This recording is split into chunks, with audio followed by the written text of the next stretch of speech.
6 aydan so'ng qo'yamiz.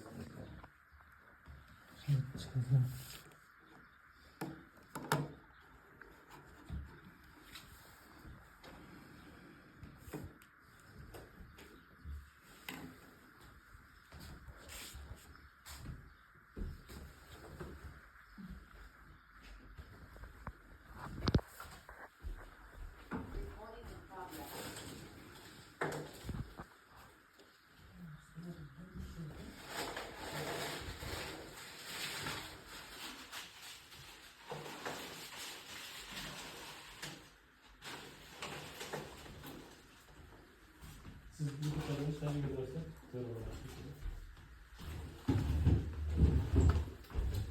Hurmamızda sostoy hurma. Kadın takriben 30 konu vakti reglamenti açıyoruz. So'sin men to'rava ketib o'zimizni atishimizda hech kim qarshi emas bor. Da'vos beramiz. Qarshi emas deb qabul etiladi. So'dan keyin men aytaman, qarshilik etuvga o'zimni sinovda. So'sin qarshi emas janrda da'vos beramiz. Men doklad o'qiyman. Slayd qolsam, sol bo'yicha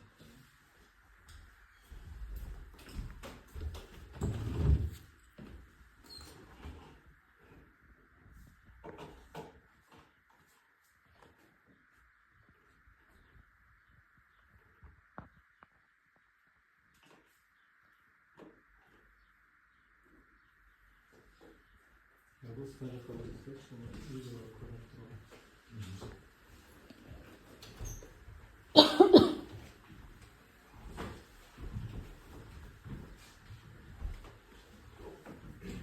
Başlayabiliriz mi? Evet. Negizgi vaqtda o'ylab, har olsangiz bor, bag'roma beramiz.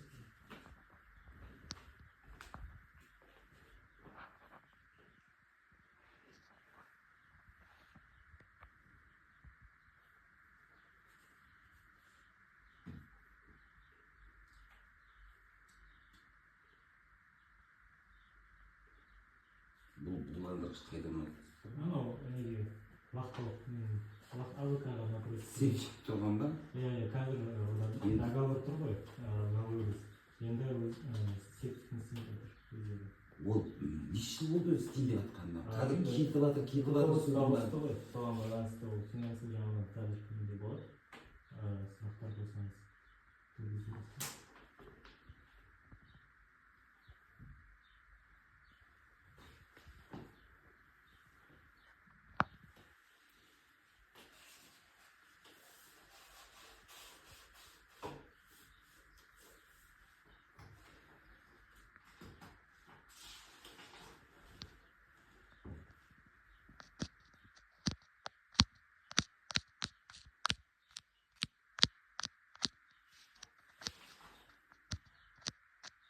Шрейдж деген мыналатып шифровкалар қалайды. Так, давайте мы сейчас примем. Или жоқ, жазбай-ақ қойыңыз, онда бұл жерден қия саламыз қазір сөзді. Шекті рұқсат етілген төлем жүйе жобасы, халықты басқару бағдарламасы, табиғатты қорғау іс-шаралар жобасы, өндірістік экологиялық бақылау жобасы.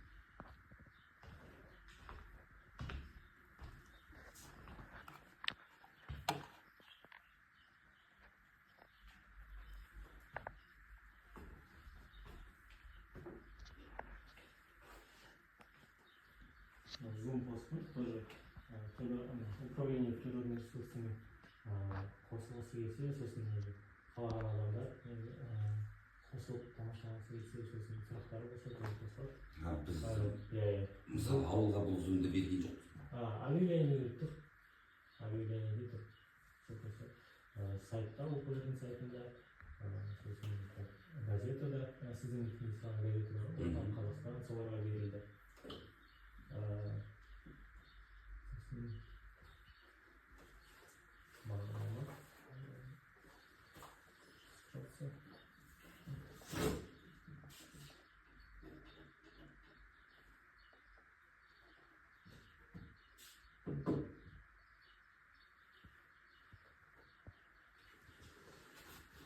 Здесь что-то.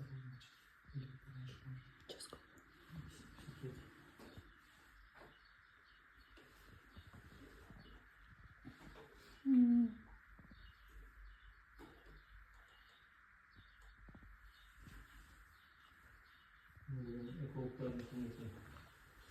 Да. Мейрамның. Берекеңіз бол. Жұмаймыз да. Өзімізде берекемізді жұмамыз деп қойдық. Мемлекеттік күні ма? 25 ма, 23 ма? 23 ме, 25 ме? Мен мамандығым өшкеймін. Онда 28 мамыр өтті. 26 мамыр. Бізде дайын болса жаңа келмей Магистратура бітіргесін болмаса, бойы бітіріп сол.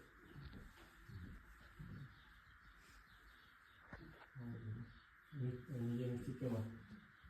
10 класс па мектеп қазір? Ең бірінші келген мектептің аты қалыңыз. Басты па? Басты па?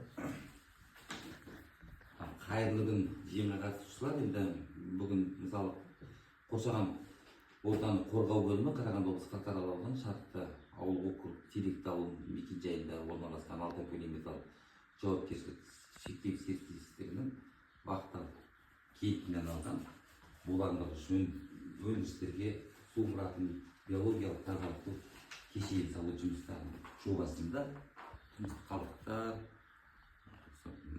зиянды заттардың өткізілетін қоғамдық тыңдау бағдарламасы бойынша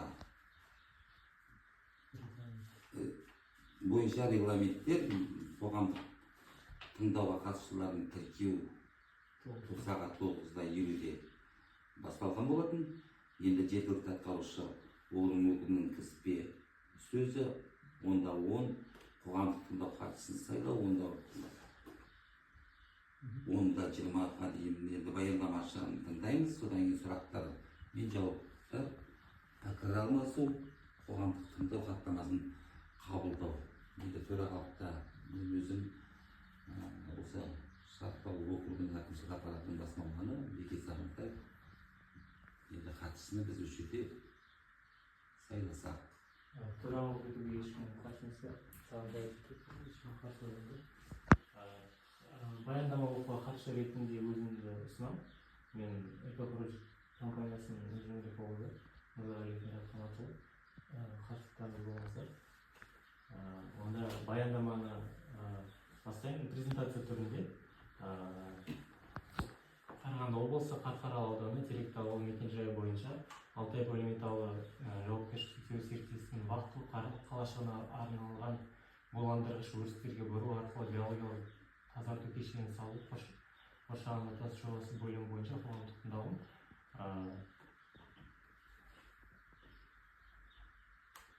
Тақырыбы ең жақын орналасқан елді мекен ол Теректі ауылы. Компанияның атауы Алтай полиметалл, орналасқан жері Қарағанды облысы Қарқаралы ауданы Теректі ауылы. Бөлім келесі жобалардан тұрады. Жаңа регламент бойынша аталған қоршаған ортаны қорғау бөлімі, шекті рұқсат етілген төгінділер жобасы, қалдықтарды басқару программасы, өндірістік экологиялық бақылау және табиғатты қорғау іс-шаралар жоспары. Осы атмосфералық ауа бойынша құрылыс барысында, яғни жаңа биологиялық кешен, тазарту кешенін салу құрылыс 7 шығарынды көз анықталды. Ол яғни форесттау, топырақты егеу, себу, инертті материалдарды сақтау, инертті материалдарды қайта себу, бояу жұмыстары, битум мен гидроизациялау жұмыстары, сосын дәнекерлеу жұмыстары, сварочный работа дейді. Сосын пластикалық құбырлар дәнекерлеу. Ол құрылыс тек 3 айға жоспарлаған, яғни тек жыл бойынша 2025 жыл 3,44 тонна ластауыш заттар шығарылады деп есептелінді. Келесі ол қалдықтардың басқару программасы. Қалдықтардың пайда болу түрлері мен көлемдері ол құрылыс және тұтыну қалдықтары болып табылады. Ол яғни жабдықтар мен механизмдердің персоналға арналған тұрмыстық көрсету кезінде, құрылыс кезінде ол яғни ЛКМ астында қалды, яғни накрасканың нелері, ысқары, майланған шүберектер, дәнекерлеу заттары, құрылыстық қалдықтар және құрылыс қалдықтары, ол бетон, солардың қалдықтары болып табылады. Атмосфералық ауа мониторингі бойынша ұйымдастырылған және ұйымдастырылмаған мониторинг қарастырылған. Яғни онда инструменталды және есептеу арқылы болып табылады. Атмосфералық ауа мониторинг емес. Сосын енді өндірістік экологиялық бақылауға келетін болсақ, бұл әрбір компанияның жыл сайын жасалып алатын өндірістік экология жағдайының бақылауы болып табылады.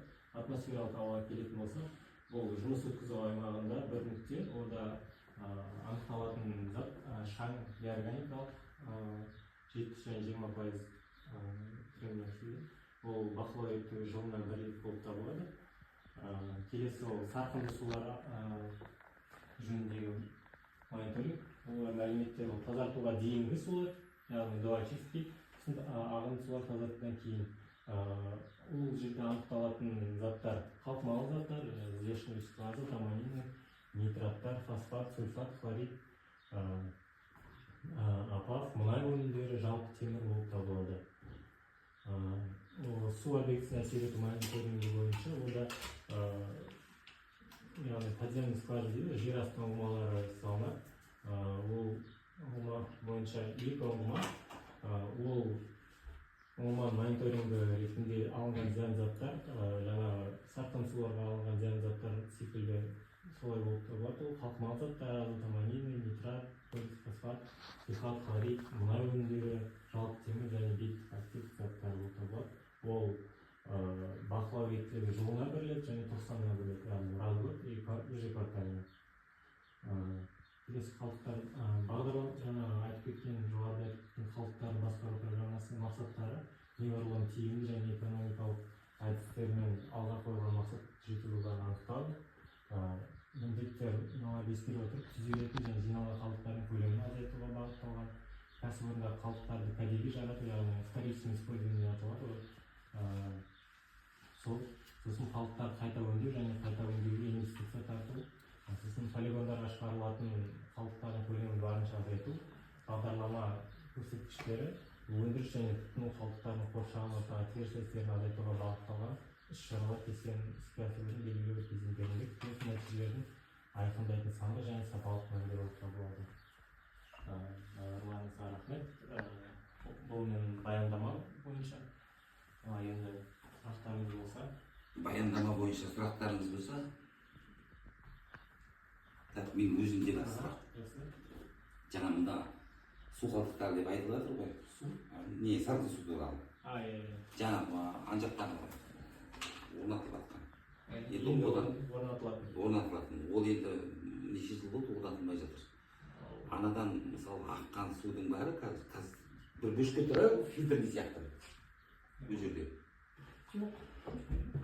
Бөшке жоқ па, фильтрный сияқты бөшке жоқ па, қазір бұл жерде септик. Сейчас получается у нас строительство проведено на два этапа. Первый этап мы построили очные сооружения сами, второй этап сейчас летом планируем строительство по профиспалитии. По поводу очных сооружений, да, у нас есть фильтр, как говорите, бочка с фильтром, все идет. Вода, которая у нас образуется здесь, на Вахтовом городке, загрязненная сточная вода бытовая, мы ее вывозим по договору осушенный вакуум. Бәрі сол жерден су кетіп жатыр ғой. Енді мысалы халықтың бізге көбінесе жалып түсіріп тұрғаны, содан ағып тұрған суды мал ішіп жатыр. Мал жалдап жатыр. Сауат іші ол, судың бәрі уже дұрыс емес әдеті кетіп жатқан, септиктің бәрі. Да, согласен. Получается, у нас был такой инцидент в прошлом году. У нас департамент провели внеплановую проверку, в результате чего был выявлен факт утечки загрязненной воды. Мы этот данный момент устранили. Приехали представители департамента, они провели заглушку закрыли, опечатали. Сейчас, теперь, чтобы этого ничего не было, чтобы вода не проливалась на поверхность земли, мы планируем реализацию второго этапа строительства очистных сооружений, комплекса биологических очистных сооружений, то есть строительство прудов испарителей. Вот. Я думаю, что когда мы вот в этом году все это решим, отстроим, у нас тогда вопросов и проблем не возникнет со скотом. То есть скот не будет в воду уже пить не будет. Вот. Для этого мы сейчас здесь собрались, обсудить эти планы, с населением познакомиться. Да. То есть, если местное население не против строительства прудов испарителей, то мы в этом году приступим и завершим. В этом году, да? Да. Онда қоршау жасалады.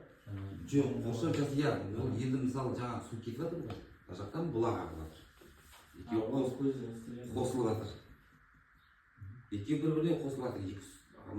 Ананың септиктің суы мен ағып жатқан бұлақтың суы. Енді мал содан су ішіп жатыр. Енді сол жерде болдық үшін ғой, сол жарайды биыл бітсе, енді білмеймін, биыл бай, білмеймін. Қазір мына фабриканың өзі не то.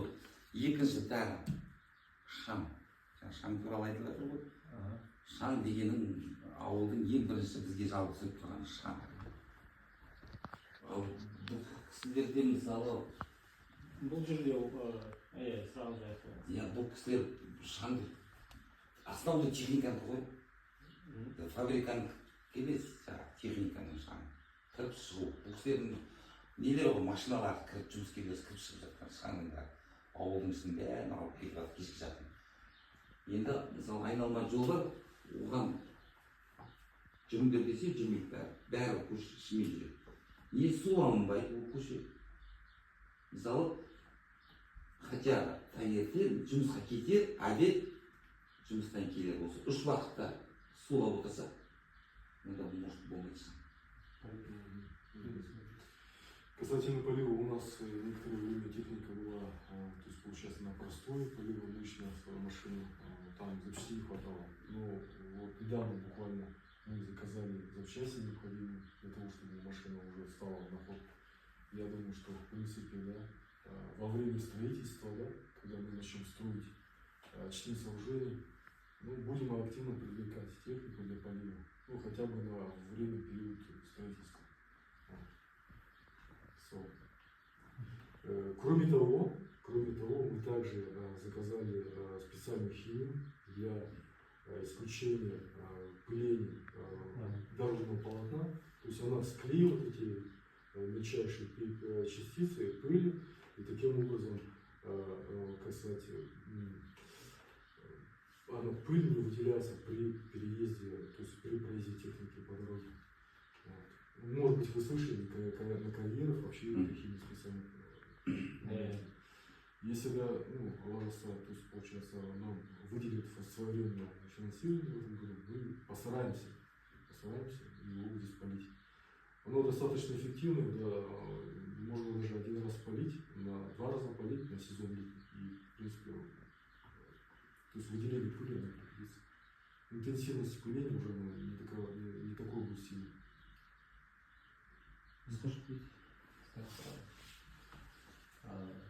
Сұрақтарыңыз болмаса, осы биологиялық тазарту кешенін салуға қарсылықтарыңыз жоқ па? Жоқ, қарсылық жоқ. Онда сізге жауап берсеңіз, қоғамдық тыңдауда тақырып жоқ.